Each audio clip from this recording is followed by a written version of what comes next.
France ambassador کا یہاں سے انخلا ہے. اس مسئلے پر عمران خان کی حکومت نے اور اہم لوگوں نے، میں آپ کو پہلے کہہ چکا ہوں، پاکستان کی افواج، پاکستان کے ادارے اور پاکستان کی جمہوری حکومت ایک پیج پر ہے، اور اس پیج پر یہ فیصلہ ہوا ہے کہ فرانس کی ایمبیسی کا مسئلہ جو ہے اس کے علاوہ تمام مسئلے ٹھیک ہیں. سو اس مسئلے پر ہماری مجبوریاں ہیں، اس قوم کی مجبوریاں ہیں، 22 کروڑ پاکستانیوں کی مجبوریاں ہیں. ہم انٹرنیشنل اتنے بڑے دباؤ میں آئیں گے کیونکہ اسلام اور پاکستان جو ہے یہ اکٹھے ہیں. یہ بنا اسلام کے لیے، یہ بنا لا الہ الا اللہ محمد رسول اللہ کے لیے، صلی اللہ علیہ وسلم کے لیے.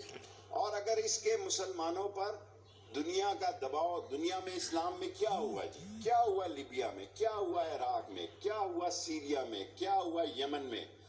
ہم ایسی کوئی بدامنی نہیں چاہتے، کوئی بدامنی نہیں چاہتے جس سے کہ پاکستان کی سالمیت پر، پاکستان کے دنیا کے معاملات پر اور مسلمانوں کی معیشت پر، پاکستان پر ایک خوفناک اثر پڑے.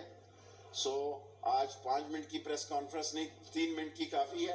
لیتا ہوں سوال 1 منٹ 3 منٹ. سو ایک نکاتی ایجنڈا جو ہے اس پر وہ غور کرے، اور آج 12 بجے تک ہمارے معاملات سارے سیٹل تھے. ایک مسئلہ جو ہے اس میں حکومت کی ریزرویشن ہے. میں 8 بجے ان سے رابطہ کروں گا، اور میں سعد رضوی سے خود چاہتا ہوں کہ بھئی وہ اور ان کی شورا اس مسئلے پہ بیٹھے. 2 چیزیں ان سے طے تھی. ایک یہ طے تھا کہ ہم ان کے سارے مسئلے جو ان کی ڈیمانڈز ہیں، پہلے بہت سارے لوگ ان کے پکڑے گئے تھے، اب جتنی بڑی تعداد ہے تھوڑی بہت اس پہ بھی غور کرنے کے لیے تیار ہیں، 4 شیڈیول پہ بھی تیار ہیں، سب چیزوں کے لیے تیار ہیں.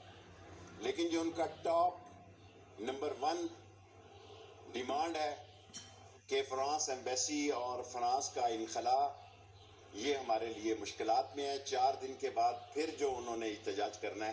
سو میں ملک کی خاطر، اسلام کی خاطر، پاکستان کی خاطر ان سے توقع رکھتا ہوں کہ وہ پاکستان کے لیے بہتر سوچیں گے، اسلام کے لیے بہتر سوچیں گے. اور یہاں اسلامی وزراء خارجہ کی کانفرنس بھی